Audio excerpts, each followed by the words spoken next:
Good morning. कल विशिष्ट ऊष्मा बताए थे, स्पेसिफिक हीट।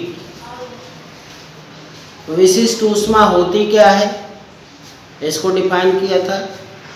और फिर विशिष्ट ऊष्मा की परिभाषा दो विभिन्न परिस्थितियों में की जाती है। इसके आधार पर किसी गैस की दो विशिष्ट ऊष्माएं होती हैं। एक बताया था हमने Cp और एक Cv। गैस की दो विशिष्ट ऊष्माएं होती हैं, Cp और Cv। स्थिर दाब पर विशिष्ट ऊष्मा Cp और स्थिर आयतन पर विशिष्ट ऊष्मा Cv, इनको भी डिफाइन किए थे। और जहाँ तक हमने बताया था वीडियो पे, वहीं तक की इमेज भेजी थी। आज इसके आगे आपको पढ़ना है, ठीक है। जितना वीडियो में हमारे लेक्चर्स आते हैं उतना ही इमेज भेजते हैं। कोई ऐसी इमेज नहीं आपके पास जाती है जो वीडियो में ना हो। तो कोई चीज़ अगर इमेज में कभी ना समझ में आए कि यहाँ क्या है, तो आप उस जगह का जाकर के जूम करके वीडियो सुनिए, तुरंत समझ में आ जाएगी, ठीक है। और इसके बाद भी अगर कोई दिक्कत आ रही है तो फिर व्हाट्सएप या सीधे फ़ोन के माध्यम से हमसे अपनी समस्या को हल कीजिए। आज पढ़ना है अवस्था परिवर्तन। अवस्था परिवर्तन। प्रकृति में हमें वस्तुएं तीन रूपों में प्राप्त होती है, ठोस, द्रव और गैस, ठीक है। और कोई चौथी अवस्था नहीं है। प्रकृति में जो भी हमको वस्तुएं प्राप्त होती हैं वो ठोस, द्रव और गैस के रूप में प्राप्त होती हैं, और कोई अवस्था नहीं है जिससे वस्तुएं प्राप्त हों। तो गर्म करके ठोसों को द्रव में बदलना, ठीक है, द्रव को गैस में बदलना, ठोस का द्रव में परिवर्तन होना, ठीक है, या द्रव का गैस अवस्था में परिवर्तन होना, ठीक है।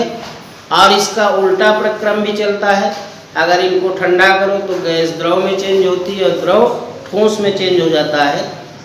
तो इनकी आपस में जो स्टेज अवस्था परिवर्तित होती है, इसे कहा जाता है अवस्था परिवर्तन। ठोस का द्रव में, ठीक है, द्रव का ठोस में। ठोस से द्रव में परिवर्तन को गलन कहा जाता है। ठोस को अगर द्रव में बदले तो इसे गलन कहा जाता है।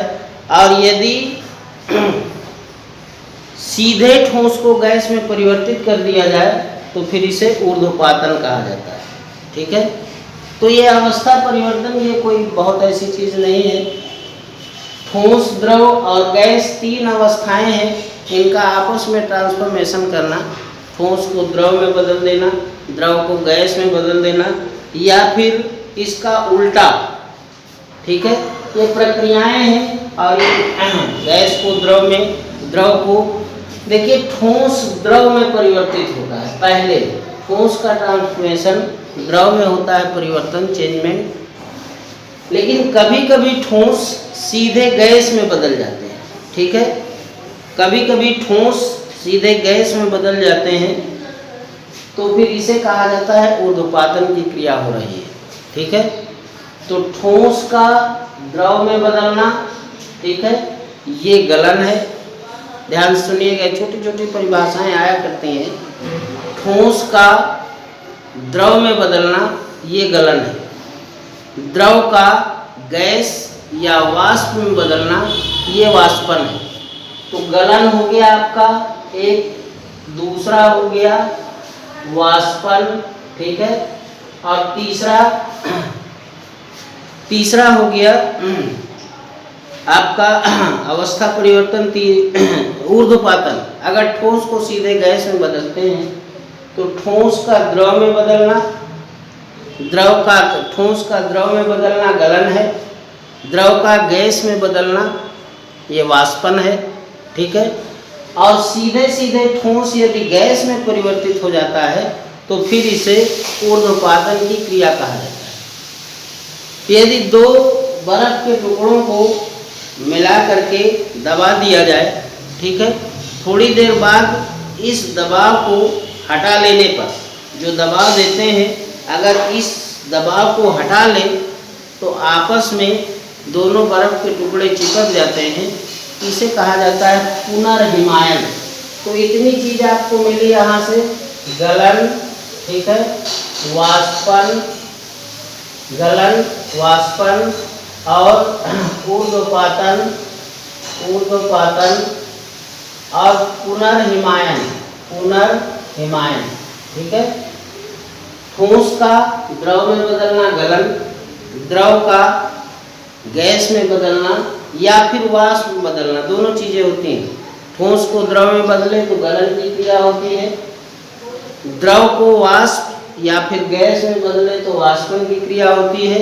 और ठोस जब सीधे गैस में परिवर्तन होता है तो उसे ऊर्ध्वपातन कहते हैं। और यदि बर्फ के दो टुकड़ों को आपस में दबाव डाल करके चिपका दिया जाए तो थोड़ी देर बाद जब दबाव हटा लेते हैं तो भी बर्फ के दोनों टुकड़े आपस में चिपक जाते हैं, इसे कहा जाता है पुनर्हिमायन। गुप्त ऊष्मा पढ़नी है आपको, लाइटेंट हीट क्या होती है। कल जैसे हमने बताया था विशिष्ट ऊष्मा, वैसे आपको गुप्त ऊष्मा पढ़नी है। जब किसी ठोस को गर्म किया जाता है तो उसका ताप बढ़ने लगता है। जब किसी ठोस को गर्म किया जाता है, ये बता रहे हैं लैटेंट हीट, गुप्त ऊष्मा। जब किसी ठोस को गर्म किया जाता है तो उसका ताप बढ़ने लगता है एक विशेष ताप पर, ठीक है, पहुंचने पर ताप स्थिर हो जाता है। जब किसी ठोस को गर्म किया जाता है तो उसका ताप बढ़ने लगता है, एक विशेष ताप जब आ जाता है तो ताप का बढ़ना बंद हो जाता है। बहुत ध्यान से सुनिए, जब किसी ठोस को गर्म किया जाता है, ठीक है, तो ठोस को गर्म करने के बाद गर्म करते हैं तो एक ताप ऐसा आ जाता है जहां पर ताप का बढ़ना फिर बंद हो जाता है। आप कितना भी उसको गर्म कीजिए, ठीक है, टेम्परेचर नहीं बढ़ेगा, बल्कि ठोस गलना प्रारंभ कर देता है। ठोस क्या प्रारंभ कर देता है? गलना। तो जिस ताप पर ठोस गलने लगता है, फिर उसके आगे चाहे आप जितना टेम्परेचर दीजिए, आगे ताप वृद्धि ऊष्मा कितनी भी देते जाइए, आगे ताप वृद्धि नहीं होगी।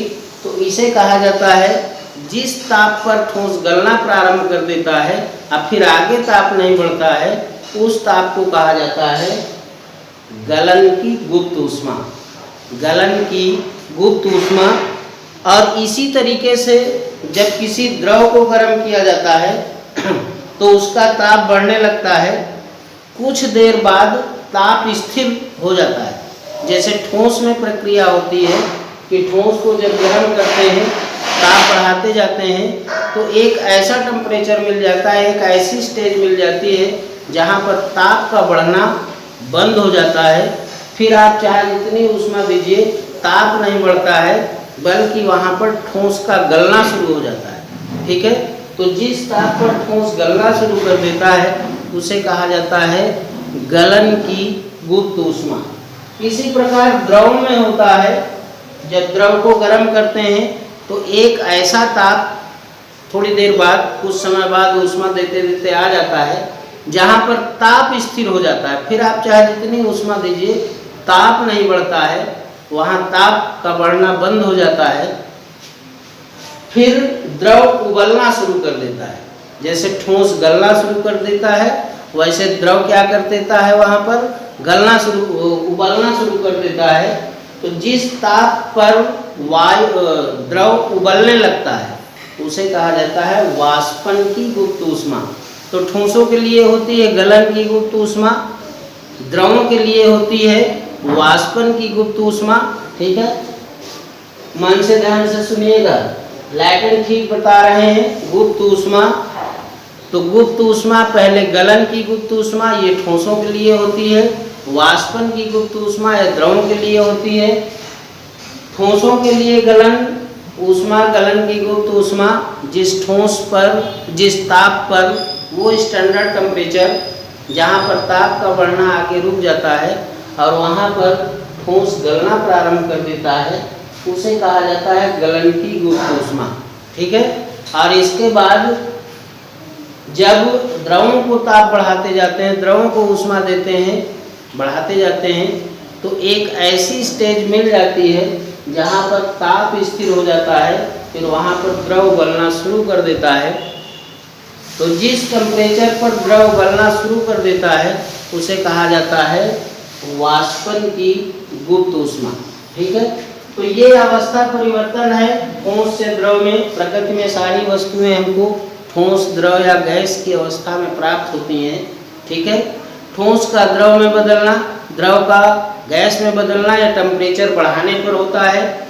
इसका जस्ट उल्टा कर दें, जब ठंडा करते हैं इनको तो गैस द्रव में बदलती है, द्रव ठोस में बदलता है, तो ये आपस में इंटरचेंज होता है। इसे कहा जाता है अवस्था परिवर्तन।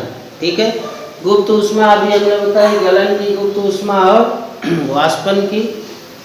अब पढ़ेंगे ऊष्मा का स्थानांतरण। ऊष्मा स्थानांतरण, ऊष्मा स्थानांतरण। ऊष्मा का एक वस्तु से दूसरी वस्तु में जाना। बढ़िया सुनिएगा, ये तो आप हाई स्कूल स्तर पे भी पढ़ लिए हैं। ये आपका अवस्था परिवर्तन क्या है, बहुत छोटी क्लासों से बताया जाने लगता है। जैसे विज्ञान हम पहले क्लास से पढ़ते हैं तो ये बताना शुरू हो जाता है कि ठोस, द्रव और गैस तीन ही अवस्थाएं हैं इस ब्रह्मांड में। समस्त वस्तुएं इन्हीं तीनों में से किसी रूप में हमको मिलती हैं।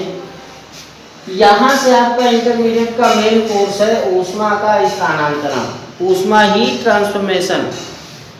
ऊष्मा का एक वस्तु से दूसरी वस्तु में जाना या फिर एक ही वस्तु में एक स्थान से दूसरे स्थान पर जाना, ये कहलाता है ऊष्मा स्थानांतरण। ऊष्मा का एक वस्तु से दूसरी वस्तु में जाना या फिर एक ही वस्तु में एक स्थान से दूसरे स्थान पर जाना, ये कहलाता है ऊष्मा स्थानांतरण या ऊष्मा संचरण भी इसे कहा जाता है। और इसकी तीन विधियां हैं। चालन, ठीक है, नंबर 2 संवहन और नंबर तीसरी विधि है विकिरण। इन तीन विधियों से, इन तीन तरीकों से हम ऊष्मा का संचरण करते हैं, ऊष्मा का स्थानांतरण करते हैं। ऊष्मा संचरण की तीन विधियां हैं, चालन, संवहन और विकिरण। चालन, संवहन और विकिरण। चालन ठोसों और पारे के लिए होती है, द्रवों के लिए संवहन होती है, और ये विकिरण एक विशेष विधि है सबसे महत्वपूर्ण, जिसमें किसी माध्यम की आवश्यकता नहीं होती। आज आपकी जो इमेज हम भेज रहे हैं वो अवस्था परिवर्तन आएगी। बेसिकली अवस्था परिवर्तन में जो पुरानी क्लासों में आप पढ़े हुए हो, ठीक है, तो अवस्था परिवर्तन क्या है वो उसमें होगा इमेज में, जैसा हमने वीडियो में बताया। और गुप्त ऊष्मा लैटेंट हीट क्या है ये भी होगा इमेज में।